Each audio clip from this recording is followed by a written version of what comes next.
Seguridad ng Korean community, tiniyak ng PNP kasunod ng muling pagbuhay sa kaso ng pinaslang na si Ji Ik-jo.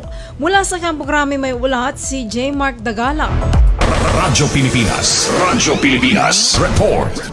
Tiniyak ng Philippine National Police ang mas minaigting na seguridad at mas mahigpit na koordinasyon sa Korean community sa bansa bilang tugon na rin sa insidente na kinasangkutan ng mga Korean national. Ayon kay PNP spokesperson, Police Brigadier General Jean Pardo, nagkaroon ng pagpupulong ang PNP sa pagitan ng mga Korean representative at ng Presidential Anti-Organized Crime Commission upang talakayin ang isyong ito. Ipinilisanta rin ng PNP sa mga kinatawan ng Korean community ang datos hinggil sa mga naitalang insidente at tiniyak na hindi ito binabaliwala ng mga otoridad.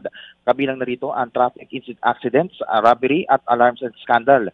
Ngunit karamihan anya dito ay natugunan na at naaresto na mga sospek at patuloy ang investigasyon sa iba pang mga kaso. Sinabi ni Pardo na tinututukan din nila ang hindi lamang ang seguridad ng Korean community kundi maging ang mga lugar na may mataas na bilang ng Korean visitors at mga residente nito.